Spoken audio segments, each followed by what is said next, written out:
পার্কে গিয়ে বয়ফ্রেন্ডের সঙ্গে প্রেমও করে বেড়াচ্ছে। এবার বগুড়ার মামইন পার্কে যদি আপনি কখনো ঘুরতে চান, দেখবেন যত মেয়ে প্রেম করছে তার 80% বোরকাওয়ালি মেয়েরাই প্রেম করে বেড়াচ্ছে। এই মেয়ের মৃত্যু কেমন হবে? আমি এলাকার একটা মাইন্ড করবেন, একটা প্রশ্ন জানতে চাই। এখানে একটা মোড় আছে, মোড়টার নাম কি? এই যে মোড়, রাস্তায় মোড় আছে এই পাশে। হ্যাঁ হ্যাঁ হ্যাঁ, রাইট রাইট। ওইখানে আপনার একটা গেট করা আছে। আমি এখনই দেখে আসলাম, রাইট না দেখাতে হলে আমাকে চোখে সরে যেতে হবে। মুরব্বী পায়ের উপরে পা দিলে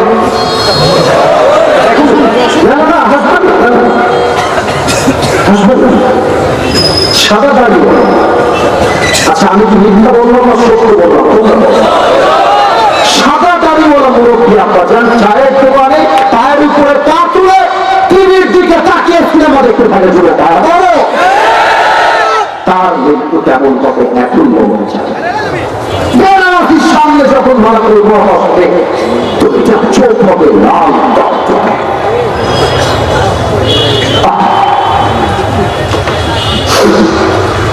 দেহের পুরো চামড়া রং হবে নীলাভ বর্ণের, গায়ে থাকবে বড় বড় ফসল হল,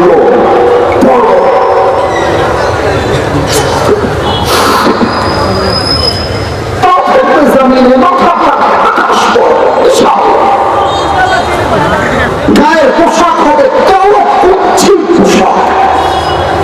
বেনারসি যখন একবার মারাতুল মউতকে চোখ দিয়ে দেখে ফেলবে,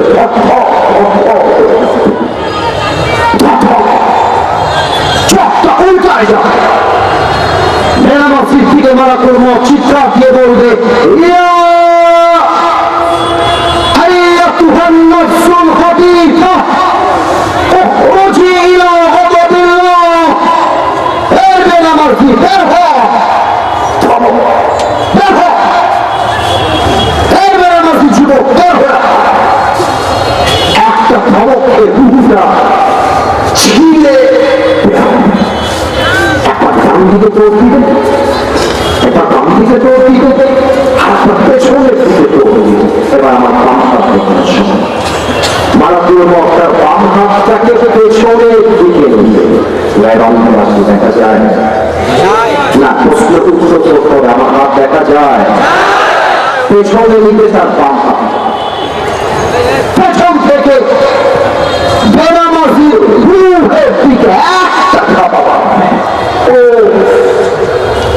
যখন টেনে বের করবে, হাদিসে আসছে একটা জীবিত ছাগলকে যাবেহ না করে তার চামড়া কেউ যদি এমন করে ব্লেড দিয়ে ছিঁড়ে ফেলে, এই ছাগলটার যে পরিমাণ কষ্ট হয় তার চাইতে কমসে কম 70 গুণ বেশি কষ্ট দিয়ে বেনারসি রুহুকে কবজ করা হবে। বলেন সবাই নাউজুবিল্লাহ।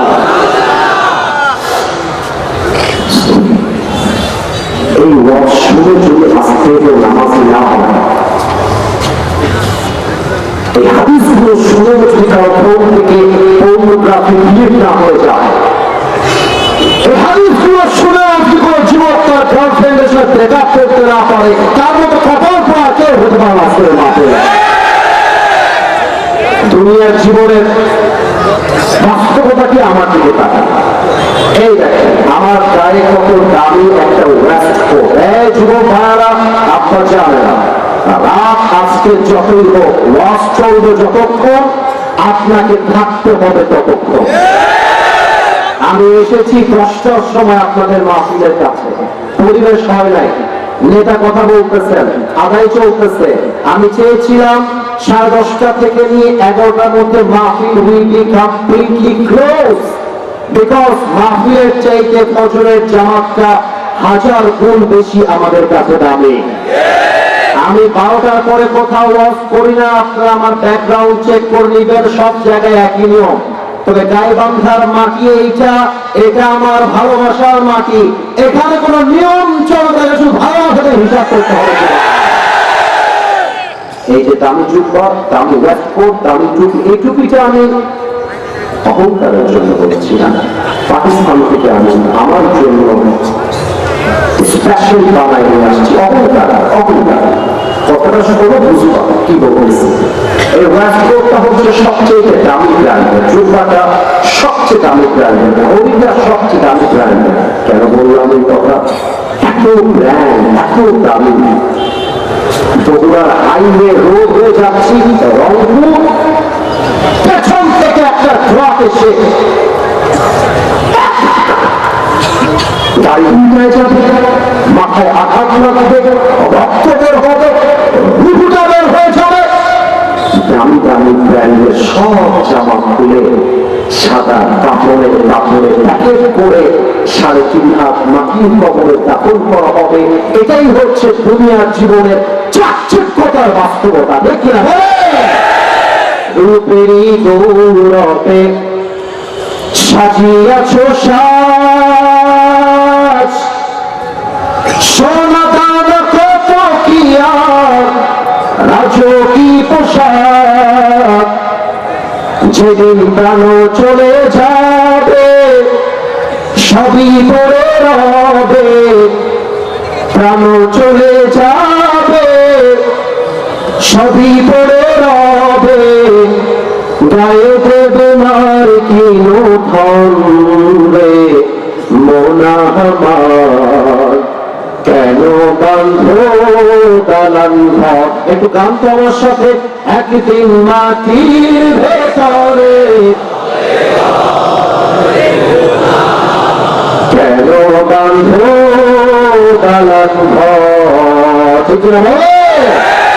দেহ তোমার চর্ম চক গলে পচে যাবে, শিরার উপর শিরা গুলি ছিন্ন ভিন্ন হবে। মঞ্জুমিরু দণ্ড সবই হবে খণ্ড খণ্ড, বন্ধুমিরু দণ্ড সবই হবে খণ্ড খণ্ড। পড়ে রবে মাটির উপরে মোনা আমার, কেন বান্ধ দালান ঘর। গাইবান্ধার সাউন্ডে জাস্ট খবরকে স্মরণ করে একটা লাইন আমার সাথে গান। একদিন মাটির ভেতরে কেন বান্ধ দালান ঘর। ঠিক না বলে? রুহ যখন কবজ হয়ে যাবে, গাইবান্ধার গোবিন্দগঞ্জে মসজিদে এলান হয়ে যাবে, অমুকের বাবা, অমুকের মা, অমুকের বন্ধু দুনিয়াতে আর বেঁচে নেই।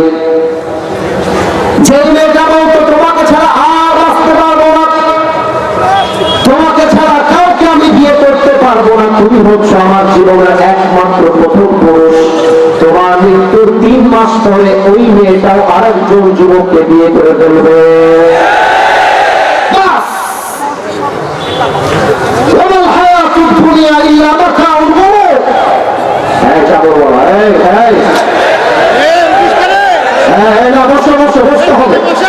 পেশাব যদি লাগে, যুবক মানুষ পেশাব 1 ঘন্টা কেন 5 ঘন্টা আটকে রাখা যাবে। We are young men. We can do everything as we want. আমরা যা চাই তা করতে পারি। এটাই হচ্ছে যৌবনের আমাদের তাজা রক্তের খেলা যুবক। এতক্ষণ 1 ঘন্টা পরে দেখলাম একজন যুবক পাড়ায় পাড়ায় যাচ্ছিল, আমার চোখে পড়ে গেছে। খবরটা আমি আর অল্প সময় ওয়াচ করব। একসাথে এসেছি, একসাথে বাসায় যাব, প্রমাণ করে ছাড়বো গাইবান্ধার মাটির মানুষ কোরআনকে কলিজা দিয়ে ভালোবাসে। গাইবান্ধার ভাড়া আপনারা জানেন, গাইবান্ধায় কয়েকদিন আগে আমার মাহফিল আগে একটা মাহফিল ছিল বগুড়ায়। এক নেতা আমাকে স্টেজে বাধা দিয়েছিল জাস্ট একটা কথা বলার জন্য। আমি বলেছিলাম, বাংলার মানুষ যদি কোরআনকে ভালোবাসে, আগামী পার্লামেন্ট চলবে আল্লাহ কোরআন। এই কথা বলার পরে তার গায়ের মধ্যে কেমন যেন কাটা লেগে গেল, কাটা। সে আমাকে বাম থেকে আমাকে চিৎকার দিয়ে বলতেছে, রাজনৈতিক বক্তব্য এখানে দেওয়া যাবে না। আমি বলবো, বাতিলের হক। রাজনৈতিক বক্তব্য কেমন করে হয়? আল্লাহর জমিন চলবে আল্লাহর কোরআন দিয়ে। এটা রাজনৈতিক বক্তব্য নয়, এটা 18 কোটি মুসলমানদের কলকাতা অঞ্চল ভাই। আপনি আমার কথা বুঝছেন? আমি কোন আবেগী মুসলমান নই, আমার সেন্স আছে। কোথায় কি বলতে হবে, কতটুকু বলতে হবে, এটা বুঝেই মাহফিলে এসেছি। এই জন্য 1 ঘন্টা ওয়াজ করছি, একটা যুবককে মুরব্বী পর্যন্ত বোঝায় না। ঠিক আছে? আমি অহংকার নিয়ে বলছি না, বাট আমার কথা আপনাকে বুঝতে হবে। শুনে রাখেন, আমার কবে আসবো দেখা হবে একমাত্র আল্লাহ ছাড়া কেউ জানা হতে পারে। আজকে আমার মৃত্যু হতে পারে। বাট একটা কথা বলে দিয়ে যাই, কোন নেতা যদি স্টেজে এসে বলে আল্লাহর কোরআন দিয়ে দেশ চলবে, তার রাজনৈতিক বক্তব্য, এই বক্তার ওয়াজ মানি না, ওই নেতাকে জুতার পিটা দিয়ে স্টেজে নামাই। তুই যদি মুসলমান হোস, তুই যদি মুসলমানের বাচ্চা হয়ে থাকিস, তোকে তো স্পষ্ট কণ্ঠে বলতে হবে, আমি খালি নামে মুসলমান নই। আমার কলিজার দাবি, বাংলাদেশকে রক্ষা করতে চাইলে আগামী 26 সালের পার্লামেন্টে প্রত্যেকটা আইন পাস করতে হবে আল্লাহর কোরআনের সংবিধান দিয়ে।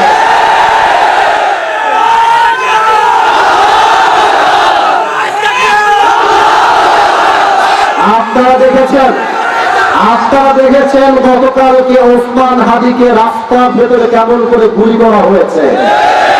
আমি বলতে চাই, ওসমান হাদির মতো যুবকদেরকে যদি দেশে বাঁচিয়ে রাখতে চান, গণতান্ত্রিক আইন দিয়ে হবে না, ব্রিটিশ আইন দিয়ে হবে না, আল্লাহর জমিন দিয়ে, আল্লাহর আইন দিয়ে দেশ চালু করতে হবে। যুবক আপনি কোরআন দিয়ে আইন পাস করেন, কোরআন কি বলছে দেখেন।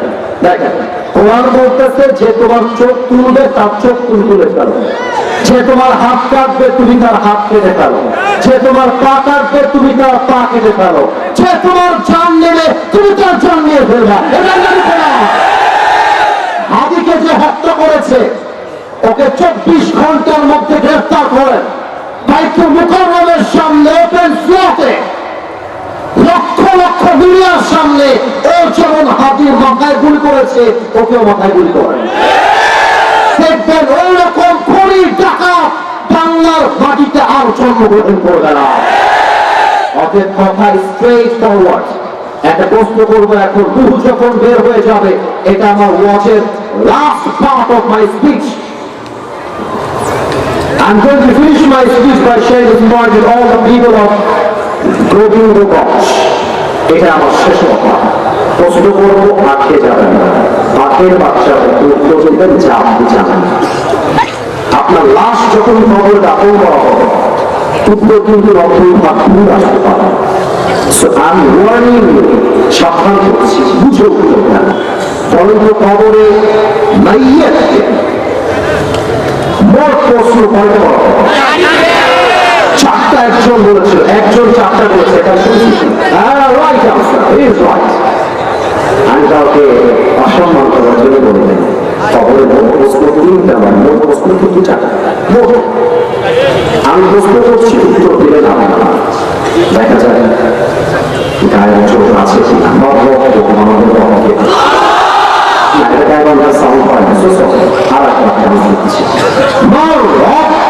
আমাদের রব এক সপ্তাহ তিনি কে?